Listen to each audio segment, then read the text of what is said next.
Hi guys, I'm Isha. I'm back with a new video this time, and this time I'm gonna converse with a super special person.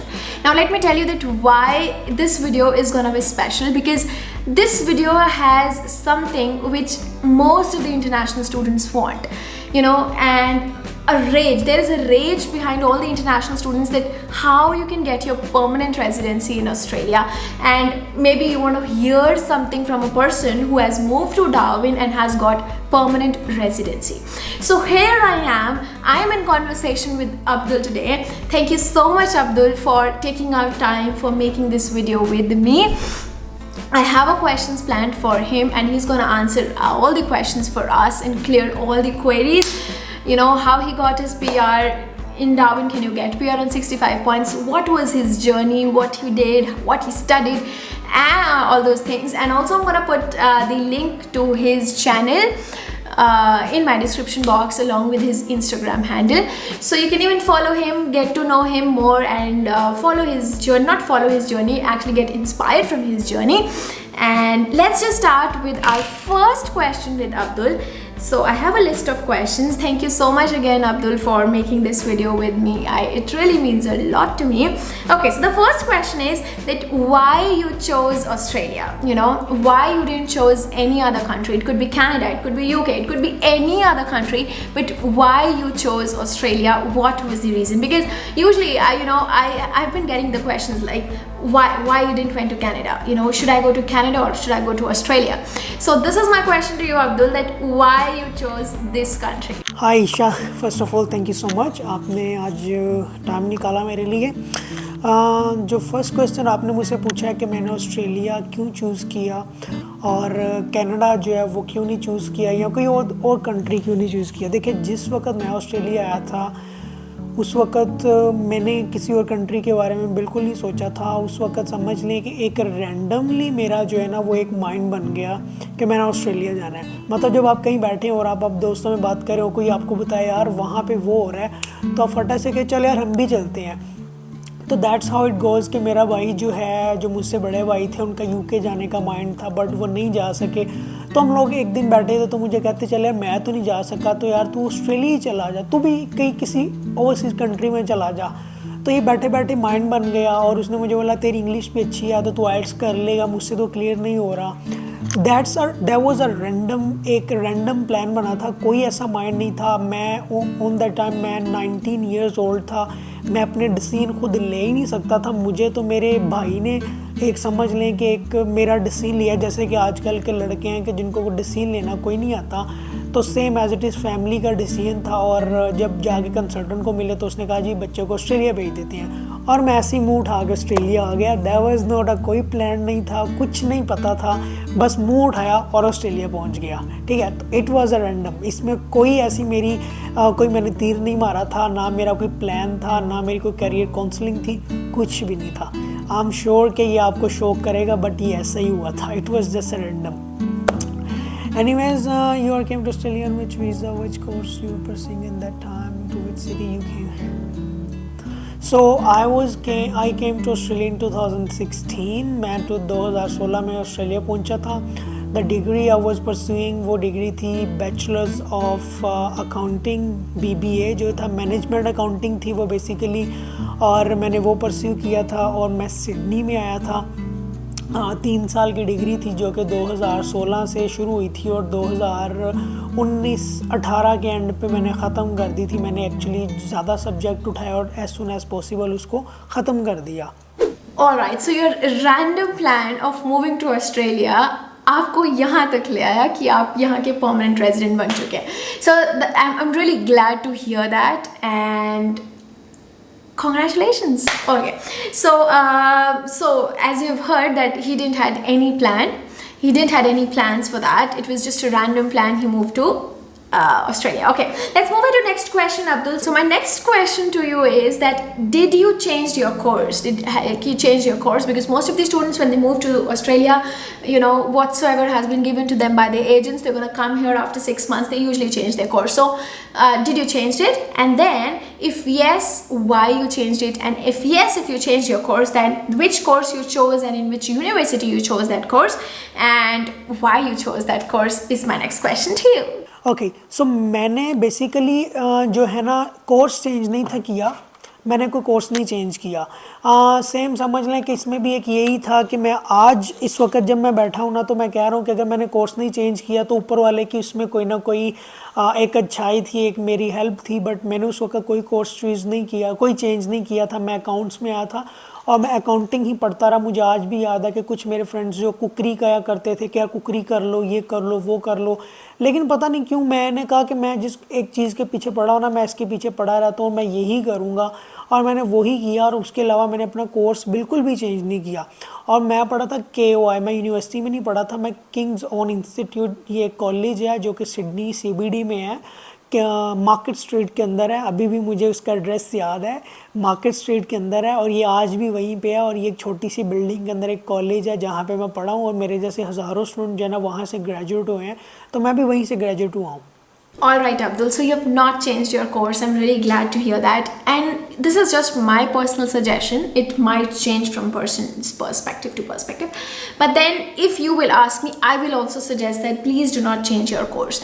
Obviously, if you're not able to understand things and it is getting you nowhere, you can change your course. But if you will ask me personally about it, like for example, if I'm pursuing Masters of Teaching, and when I was in India, it took me actually 1.5 year 1.5 years or maybe 1 year or something like that to decide, to talk to people, to decide, to get the opinions that which course, how it is going to be, which course is going to give you PR, which is there in the long term occupancy list, and all those questions. It took me 1.5 year to actually decide that which course I want to do, and then I finally landed to this Masters of Teaching, which is really a good course. I won't deny that. But then again, I would suggest everybody that just try, being in your own native country, try to think that which course is the most suitable one, so that you don't have to change it. And you don't have to, because obviously if you have to change your course, you have to pay a lot of fees again, and then again that visa process and all that stuff, which is really a daunting task, if you will ask me. So I'll never suggest anybody to change. Obviously you can change course, but then if you think that, I want to say that don't get into that trap of getting your study visa extended to years and years and years, and so that you are here in Australia. This is what I'm trying to say. Finish it off, get your TR, and then get your TR, finish it off, get your TR, and then so that you can think more about your future. This is what I have in my bucket list. Everyone, maybe many of you must be having your different opinions, but if you'll ask me, then I'm a kind of a person who wants to complete my course as soon as possible. My course is to be finished in 2 years, but I'm gonna finish it off in 16 months, so that obviously I can apply for my TR, and then obviously I can get my skill assessment done, my PR, and all that, whatever the long process that has to go. So I'm a kind of a person who would go like that, but then again, it depends. So my next question to you, Abdul, is that what kind of jobs, because this is always an outraging question, that what kind of things you have to do as soon as you move to Northern Territory, or maybe if you're in some in Australia, what kind of jobs you have to do. So what kind of jobs you have done in NT, and what is the job that you're doing right now? सो जिन दिनों मैं study कर रहा था उन दौरान मैंने काफ़ी hard work किया है। मैंने उस दौरान जो है मैंने ट्रॉली पुशिंग की है, मैंने उस दौरान क्लीनिंग की भी जॉब की है, मैंने उस दौरान बुचरी की भी जॉब की है, उस दौरान मैंने पिज़्ज़ा शॉप पे भी काम किया, मैंने डिलीवरीज़ की थी, बुचरे की शॉप पे काम किया था। और मतलब मैंने 3 जॉब्स की हैं। मैं दिन में ट्रॉली किया करता था, रात में मैं क्लीनिंग किया करता था, और इसकी अगली मॉर्निंग 1.5-2 घंटा सोने के बाद फिर से मैं दोबारा ट्रॉली पे चला जाया करता था। तो मैंने 3 जॉब्स की हैं स्टूडेंट लाइफ के अंदर। मैंने बहुत ज़्यादा स्ट्रगल की है, बहुत ज़्यादा स्ट्रगल की है। और उसके बाद मैंने कॉलेज की फ़ी भी खुद पे की है। कॉलेज की फ़ी पे करने के बाद मैंने अपनी फैमिली को भी सपोर्ट किया है। उसकी रीज़न थी कि मैं 3 जॉब्स किया करता था, तो I did a lot of work. आप यकीन नहीं करेंगे, मैंने अपनी नींद को बड़ा सेक्रीफाइस किया है। मैं क्लास में सोया करता था जाके, और रात के वक्त मैं क्लीनिंग किया करता था, दिन में ट्रॉली किया करता था। तो स्टूडेंट लाइफ जो थी वो बहुत ज़्यादा स्ट्रगलिंग में गुजरी है। आजकल तो स्टूडेंट्स को काफ़ी ज़्यादा आसानी हो गई, उबर ईट्स आ चुकी है, मेन्यू लोग आ चुका है, डोर डैश आ चुका है। तो स्टूडेंट्स को इतनी आसानी हो चुकी है कि उनको वो स्ट्रगल का नहीं पता, जो स्ट्रगल हम इस पुरानी जनरेशन हम कह सकते हैं कुछ 2-4 साल पहले लोगों ने की है, आजकल वो नहीं हो रही। 2018 के बाद उबर ईट्स आ गई थी, काफ़ी ज़्यादा शुरू हो गई थी, तो अब वो स्ट्रगल नहीं हो रही जो हम लोगों ने की है। हम लोगों ने सिर्फ मजदूरी की है जिसको कहते हैं, तो we did that. All right, Abdul. So this was a lot of struggle, and I think that most of the international students obviously have to do this kind of a struggle and to get their things done. And struggle obviously teaches you lots and lots of things as well. But then hats off to you for your struggle. Let's move ahead to my next question. It says that in which year you came to Northern Territory, why you migrated to Northern Territory, and what was your initial struggle when you moved to Northern Territory? So NT के अंदर मैं जो है 2020 जनवरी में आया था और मैं सीधे एलिस स्प्रिंग आया था। एलिस स्प्रिंग आने के मेरा जो है वो प्लान था एलिस स्प्रिंग आने का। अब एलिस स्प्रिंग आने के फौरी बाद जो था वो मैंने अपना माइंड चेंज कर लिया कि मैं डार्विन जा रहा हूँ। उसकी रीज़न ये थी कि जब आप एक बड़े सिटी में रहते हैं तो आप छोटे टाउन के अंदर जब आते हैं ना तो आपको वो जगह पसंद नहीं आती। तो सेम वैसा मेरे साथ हुआ कि मुझे एलिस स्प्रिंग पसंद नहीं आया और मैं अगले दिन ही डार्विन चला गया। डार्विन के अंदर मैंने 4 से 5 महीने स्ट्रगल की। मैंने सिक्योरिटी की जॉब की विल्सन सिक्योरिटी के साथ, टैक्सी भी चलाई, मैंने उबर ईट्स भी की। उन दिनों मैंने 3 जॉबें उन दिनों भी कंटिन्यू रखी थी क्योंकि वहाँ पे जॉब्स की काफ़ी कमी थी और मेरी जो फुल कोशिश थी उन दिनों में वो यही थी कि मैं अपनी फील्ड की जॉब ढूंढूँ। ओबियसली मैं यहाँ पे अपने वीज़े के लिए आया था तो मुझे ये आउट्स जॉब नहीं करनी थी। जो मैंने 4 महीने स्ट्रगल किए वो सिर्फ और सिर्फ डार्विन में की थी। और उसके बाद मैं जब एलिस स्प्रिंग में जॉब्स अप्लाई करता था क्योंकि one of my friend was living here, तो उसने मुझे बोला, जो मेरे साथ ट्रैवल किया था उसने मुझे बोला यहाँ पर अप्लाई करो। तो जब मैंने यहाँ पे अप्लाई करना शुरू की तो मुझे अच्छा रिस्पॉन्स आना शुरू हो गया। तो 4 महीने मैंने वहाँ पे स्ट्रगल की। उसके बाद जैसे ही मैं वापस एलिस स्प्रिंग में आया उस दिन से लेके आज तक 1.5 साल होने को है, तो मुझे दोबारा आई गेस स्ट्रगल नहीं करनी पड़ी। मैं उसके बाद छोटी जॉब से ऊपर ही जाता गया हूँ, नीचे नहीं गया। तो आई गेस के 4 महीने पहले जो थे वो बहुत ज़्यादा हार्ड वर्क थे, काफ़ी हार्ड वर्क थे। सिक्योरिटी थी, सिक्योरिटी का लाइसेंस था, उबर थी अपने पास, उसके बाद टैक्सी थी, तो इतना ज़्यादा स्ट्रगल नहीं करना पड़ा। बस still it was obviously headache होता है जब आप एक स्टेट चेंज करते तो आपके लिए काफ़ी मसला हो जाता है स्टार्टिंग पे। Alright, Abdul. So my next question to you is that it is again a burning question that in Northern Territory or in Darwin, क्या आपको 65 पॉइंट्स पर पीआर मिल जाती है या नहीं मिलती है? I've been getting lots of messages कि क्या सच में डार्विन में 65 पॉइंट्स पर पीआर आ जाती है या फिर नहीं आती है? So I want you to answer this question, and also along with that I have a complimentary question that do you think that the students should come to Darwin or they should refrain from coming to Darwin? Well, NT के अंदर जो है ना 65 points पे मैंने देखा है लोगों की नॉमिनेशन आई हैं।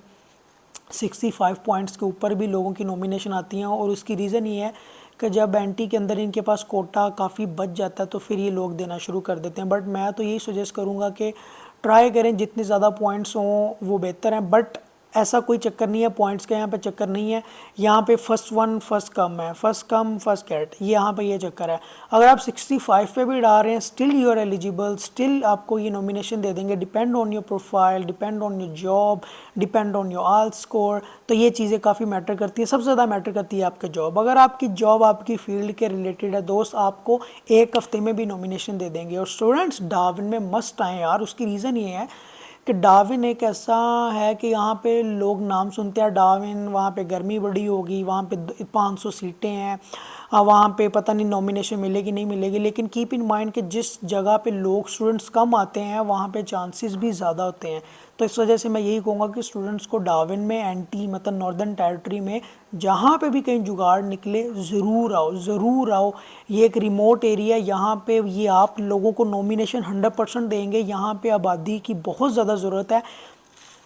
इस वक्त एलिस स्प्रिंग के अंदर स्टाफ की इतनी ज़्यादा शॉर्टेज है कि मेरे होटल वाले सोमाओ से लोगों को जो है वो स्पॉन्सर्ड करके अपने होटल में ला रहे हैं क्योंकि हमें स्टाफ नहीं मिल रहा। तो मैं तो अपने जितने भी दोस्त हैं सबको कहता हूँ यार एनटी में आओ, ख़ास करके एलिस स्प्रिंग में आओ, ख़ास करके आप ये जो कैथरीन है इधर आओ, हेमसबर्ग आओ, इन जगहों पे आओ। यहाँ पे लोग नहीं जाते। जब आपका वीज़े का सीन ख़त्म हो जाए, आपको वीज़ा मिल जाए, निकल जाओ कहीं और। लेकिन इन छोटे छोटे टाउन में लाजमी आओ। यहाँ पे जॉब्स की बहुत ज़्यादा वैकेंसीज हैं। हाईली रिकमेंड करूँगा कि मैं स्टूडेंट्स यहाँ पे मस्ट आएँ। All right, so I'll agree with you 110%. आपको आपकी फील्ड की जॉब ढूंढना बहुत ज़्यादा ज़रूरी है. आपको आपकी फील्ड की जॉब बहुत आगे तक लेके जा सकती है. I completely understand that there are lots of struggles. आपको आपके एक्सपेंसेस के लिए बहुत सारी जॉब्स करनी पड़ती हैं एंड उससे आप obviously you can make lot of money. But if you will ask me, I will definitely suggest that try to find a job which is related to your field and your field. That will make your life simpler, your PR process more easy. And then yeah, so just take it as a basic tip that try to find a job of your field. And if you're in Darwin, definitely you can do that because there are there is a scarcity of skilled people over here. All right, so Abdul, my next question to you is that what are the pros and cons of Australia, of moving to Australia? What are the pros and cons? Australia के pros and cons, ये बड़ा important question है. Basically हम लोग जो है ना कहते हैं कि प्रदेश जो है ना वो एक मीठा घूंट है. इसके प्रोज एंड कॉन्स ओबियसली हैं. प्रोज अगर हम फ़ायदे की बात करें तो वो ये हैं कि आप लोग एक हाई फाई लाइफ गुजारते हैं, एक क्वालिटी लाइफ मिल जाती है, एक अच्छी जॉब मिल जाती है, अच्छे लोगों से अट्रैक्शन होता है, आपको लाइफ में काफ़ी कुछ सीखने को मिलता है. आप लोग दूसरी कम्युनिटी के लोगों के साथ मिलते जुलते हैं तो उससे ये होता है कि आपको काफ़ी नई चीज़ों का पता चलता है, आपका दिमाग खुलता है. क्योंकि when you gonna see different type of country के लोगों को जब आप देखेंगे ना तो यू विल सी कि लोग कैसे रहते हैं. आपको बेसिकली इससे इतना ज़्यादा मोटिवेशन मिलती है. आप लोग कभी अगर आपने परदेश काट लिया है ना तो आप लोग कभी जो है ना वो नाकाम नहीं होंगे ज़िंदगी में.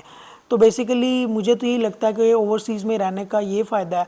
अब नुकसानात ये हैं कि जब आप लोग ओवरसीज़ में आ जाते हैं ना तो फिर आप लोग जो है ना एक तो आपको फैमिली से दूर हो जाते हैं. आप साल आप फैमिली से दूर रहते हैं और साथ साथ ये होता है कि एक वक्त ऐसा आता है कि आपको वो जो फैमिली की एक कमी महसूस होती है स्टार्ट पे, वो ख़त्म हो जाती है. आपके अंदर वो हिस्सी ख़त्म हो जाती है क्योंकि जब आप अकेले रह रहे हैं तो ओबियसली आपके अंदर वो जो एक फ़ीलिंग है ना वो ख़त्म हो जाएगी फैमिली के साथ रहने वाली.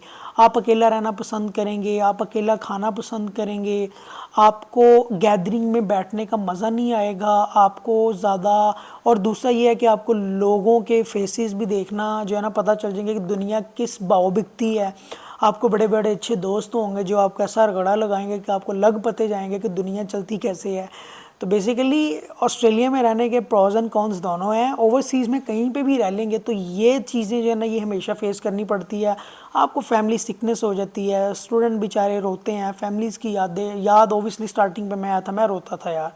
19 ईयर्स ओल्ड और मैं ऑस्ट्रेलिया पहुँच गया था, मैं रोता था तकिए में मुँह दे के. तो ऑस्ट्रेलिया में ये नुकसानात हैं.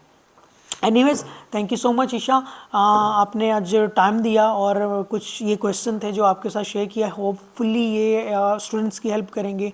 जो लोग नए आ रहे हैं जिनको किसी भी किस्म की हेल्प चाहिए तो they can approach me, they can ask you whatever they want. And thank you so much again. अल्लाह हाफिज़.